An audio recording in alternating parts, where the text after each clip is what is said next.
Assalamu alaikum everyone. Welcome to our online English class. I hope so. All of you will be fine. My dear students, in this class today we are going to read out our topic number 2, The Rainbow. It's a very beautiful short poem written by an English poetess Christina Rossetti. इस poem में पोइटिस ने इंसानों और अल्लाह की बनाई हुई चीज़ों के बारे में एक खूबसूरत मवाजना एक बहुत ही खूबसूरत अंदाज में पेश किया है. So dear students, open your modern English book 2 at page 8. Before starting this chapter, I would like to tell you the summary of this poem.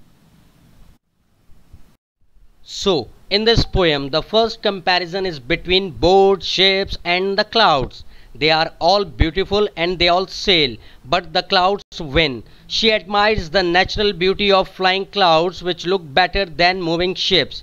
नज़म के पहले हिस्से में सबसे पहले पोइटेस कहती हैं कि कश्तियाँ जो दरिया में तैरती हैं और जहाज़ जो समंदरों में चलते हैं बिलाशुबा उनका नज़ारा भी कम दिलकश नहीं होता, लेकिन कुदरत के अजीम शाहकार बादल तैरती कश्तियों और जहाज़ों से ज़्यादा दिलफरेब और ख़ूबसूरत नज़ारा पेश करते हैं. In the second half of the poem, the poetess compares a bridge to a rainbow. Mind you, both appear in the same shape, but she compares rainbow with a bridge built on treetop which links earth and sky.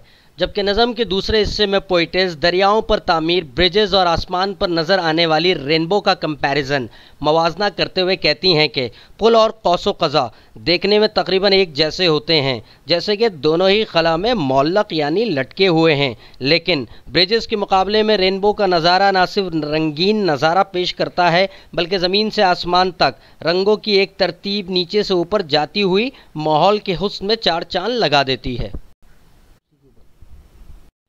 After the summary of this beautiful short poem, now it's reading time. Before starting the reading of this poem, we have words to know to discuss first. The first word is bow, something that is curved like an arch. किसी चीज़ का कमान की तरह मुड़ा होना या खमदार होना. The second word is heaven, the sky, आसमान. The third word is over tops, rises over the top of. किसी चीज़ के ऊपर मौलिक होना या टंगा हुआ होना. The fourth word is sail. When a boat travels on water, it sails. Clouds can also sail, travel across the sky. पानी में कश्ती का तैरना और आसमान में बादलों का तैरना सेल कहलाता है. Now it's reading time. Here I go. The rainbow. कौसो क़ज़ा. बारिश के बाद आसमान पर कुदरती तौर पर 7 रंगों का उभरना कौसो क़ज़ा कहलाता है. Boats sail on the rivers and ships sail on the seas, but clouds that sail across the sky are prettier than these. There are bridges on the rivers as pretty as you please, but the boat that bridges heaven and overtops the trees and builds a road from earth to sky is prettier far than these.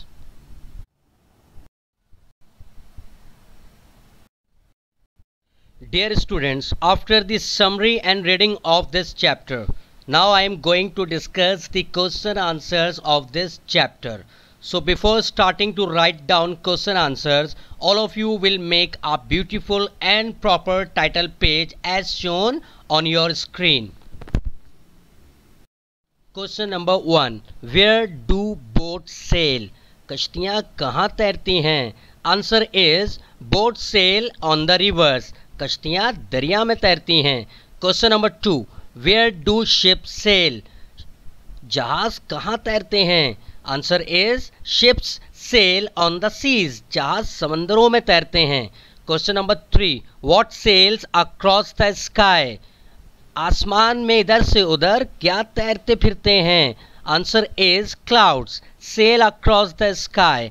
आसमान में इधर से उधर बादल तैरते फिरते हैं. Question number 4. What are the 2 prettiest things in the poem? नज़म द रेनबो में किन 2 खूबसूरत और प्यारी दिखाई देने वाली चीज़ों का जिक्र किया गया है? Answer is in the poem the 2 prettiest things are the bridges on the rivers and the boat that bridges heaven a rainbow. आसमान पर नज़र आने वाली दो खूबसूरत और प्यारी दिखाई देने वाली चीज़ों में दरियाओं पर बने हुए पुल और बारिश के बाद आसमान पर नज़र आने वाली कौसो कज़ा है, जो एक पुल या कमान की तरह दिखाई देती है। Question number 5, What is another name for the bow that bridges heaven? आसमान पर बल की तरह नजर आने वाली चीज को इस नज़म में किस नाम से पुकारा गया है? आंसर इज द रेनबो, कौसो कज़ा के नाम से पुकारा गया है। Question number 6, is there a difference between a boat and a ship? क्या दरिया में चलने वाली कश्ती और समंदर में चलने वाले जहाज में कोई फर्क होता है? Answer is the boat is small whereas a ship is big. दरिया में चलने वाली कश्ती छोटी होती है जबकि समंदर में चलने वाला जहाज बड़ा होता है।